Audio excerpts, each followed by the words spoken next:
Greetings everyone and welcome back to Kadic Reviews. Now, on my journey back to the PlayStation Nation after about a 10-year sabbatical, it's been a long, hard, and I gotta be honest with you Sony fans, frustrating journey. After all, only one game on your console thus far has gotten above a 6, that being Rocket League. But Rocket League set it over to the other side, so of course I get to play it on the console where I have the most friends, the most good games, and I'm the most comfortable with. No, I'm not gonna shy away from it. I've been an Xbox gamer for about, going on 9 years now. 10 years. 11. I'm quite happy over there. But, after getting my PlayStation 4, I've been searching out all your big games, statistically one by one. And the one game that I have to honestly admit that I was excited, finally, to get to and to critique was the Uncharted franchise. The Uncharted franchise is widely considered the most important Sony modern franchise. Sorry Kratos, sorry Killzone, sorry Infamous, Uncharted, and even Gran Turismo too. Uncharted carries the crown. And with Uncharted 4 on its way, what a better time to get to their recently, as of last year, released Nathan Drake Collection, an HD master of the first 3 Uncharted games. Now, keep in mind, the Nathan Drake Collection does not have multiplayer in it. For the next set of Kadic reviews, I plan to review each of the Uncharted games individually, starting here with the first game, Drake's Fortune, and moving on in numerical order. You'll be seeing the one for Uncharted 2 Among Thieves next week, but enough pussyfooting around. Uncharted Drake's Fortune was Naughty Dog's next big new IP after leaving Crash Bandicoot and then at the time Jak and Daxter, a very successful series behind. They wanted to go into more realistic storytelling, and Uncharted was the way they were going to go about it. Now, Nathan Drake, the main character, voiced by, of course, Nolan North. After all, Nolan North and his buddy Troy Baker pretty much play rock, paper, scissors now in video game voice acting to see who will get the lead role. Essentially, flip a coin, boys. It's much simpler. Our big man, Mr. North, plays the title character, Nathan Drake. I wouldn't say he's Indiana Jones, and I wouldn't even make the open-ended comparison to Errol Flynn either. No, he's a straight-up Robin Hood thief. And a jerk. A completely unlikable, unsympathetic, egotistical, cocky son of a... well, you get the idea. He is a long descendant of famous historical explorer, because history makes everything better, Sir Francis Drake, who was buried at sea at his death. Now, of course, Now, of course, this is where things get video gamey. Apparently, he found El Dorado, and no, it's not a city. In fact, it's a very well adorned golden coffin. And Nathan, alongside a TV Explorer journalist, Elena Fisher, on the trail of this elusive treasure. Nathan to pay off his best friend Victor Sullivan's debts. Of course, the mob is involved. And Nathan is looking for the treasure for the payday to get his friend, and by extension himself, out of the lurch. What follows is a cliche fest.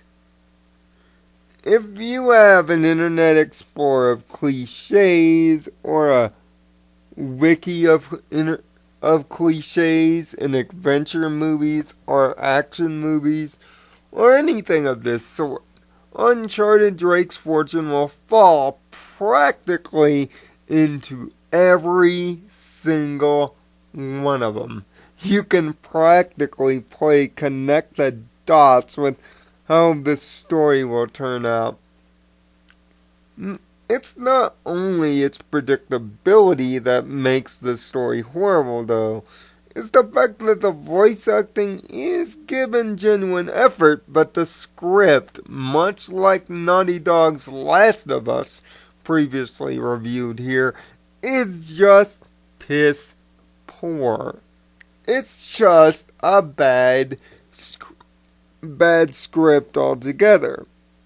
Nothing is given emotional punch. Nothing is given plot hole context. And trust me, there are plot holes. And none of the characters are properly introduced in the first game.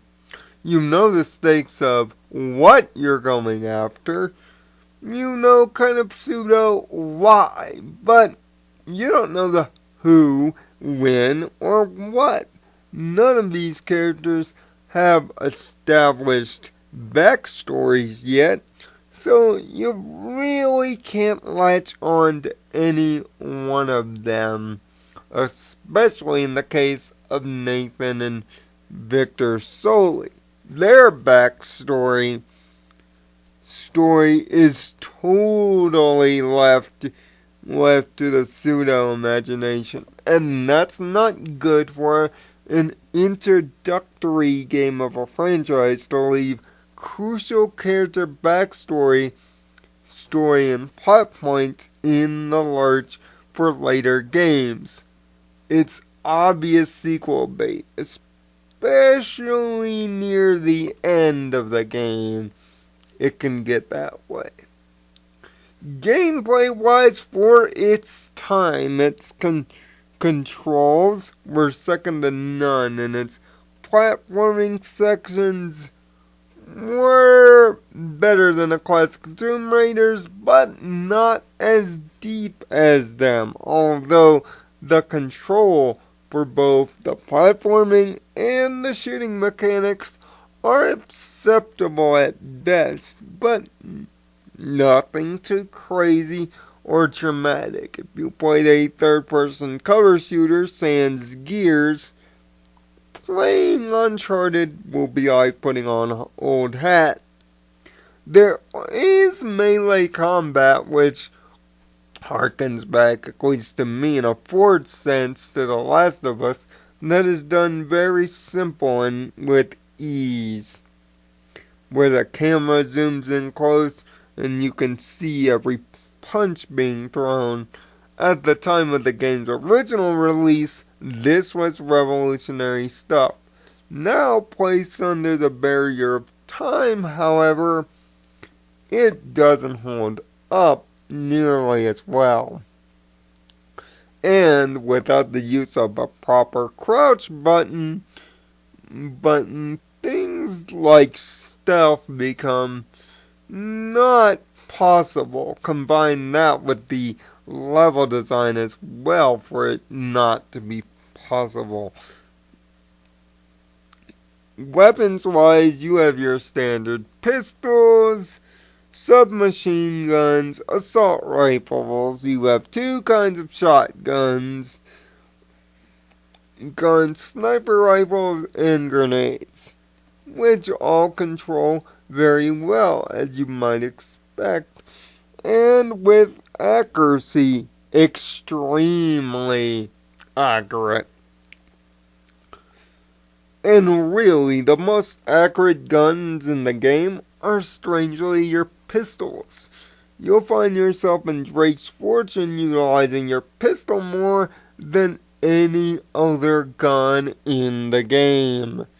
Yes, they give you plenty of AK-47 ammo and plenty of opportunities to switch it up, but you won't find the need to, unless of course you want to, or in case you're on higher difficulties. And on higher difficulties, this game can become a death parade, seeing that enemies do successfully flank, move, and outnumber you. You really do get a sense that you're outnumbered and outgunned, but never to the point of impossibility, which is kind of sad. And Tomb Raider's also biggest point of view, the puzzles are simplistic. Not only that, due to you having Nathan Drake's hypothetical journal that you found in the beginning of the game, the journal has all the puzzle solutions built in, which gives no sense of wonder or accomplishment when you accomplish the puzzle. Just do what the journal says and the puzzle goes down like old hat. Unlike the Tomb Raider challenges in the classic games that took actual thought and effort and perfect planning and timing, none of this is given any attention in Uncharted, which is sad. Graphically, the game definitely does look gorgeous in its PS4 skin, and now running at 60 frames a second, something that The Last of Us did with a lot of frame rate stutter and slowdown. The Nathan Drake collection actually nails it down, and the gameplay runs silky smooth without a hitchback. Oh, at least it's not bad in a technical standpoint.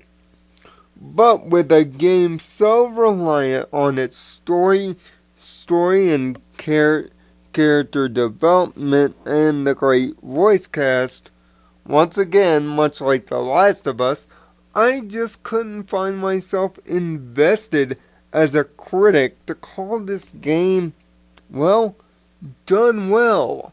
It does nothing unique outside of third-person shooters or adventure games. Its action beats are cliche and run-of-the-mill and almost Call of Duty-ish.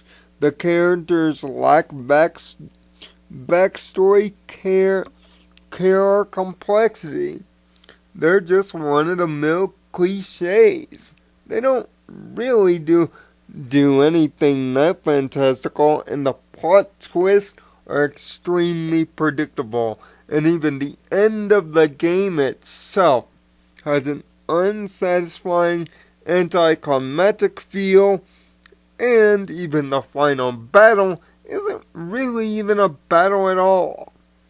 It's a QuickTime event, folks, and you know how I feel about QuickTime events. Luckily, in the actual game itself, the QuickTime events are few. Plus, the treasures that you can collect for trophy support have no intentional meaning on the story or backstories of their own, similar to that of the new Tomb Raider reboot. It's funny how after a game is given years of time, then we can really look at video games from a different angle given age or other games that have come out in its wake. And unfortunately, Uncharted Drake's Fortune is a victim of its age. It's not as revolutionary as it once was, and it really doesn't do anything revolutionary for its own right. It's just a game that's a story complexity, and a few unique ideas short of anything well. Although the gameplay is decent and holds you up, unless you're into this type of over actiony Indiana Jones type gameplay, you won't find anything interesting resting in Uncharted Drake's Fortune. It's not a good game, let's be honest. And if this was Naughty Dog's first attempt at mature storytelling, and quite frankly, the other two parts of this collection of reviews don't stand much of a chance. But there's always hope. Unfortunately, it's starting off on the wrong foot. A 4 out of 10. Make sure to tune in next week when I give you the official review for Uncharted 2 Among Thieves, widely considered the 2009 Game of the Year and the best game in the Uncharted franchise. Can it do better than the 4? You'll have to tune in next week on Kadic Reviews to see how that turns out. Until then, find peace in your own nirvana, and thanks for watching.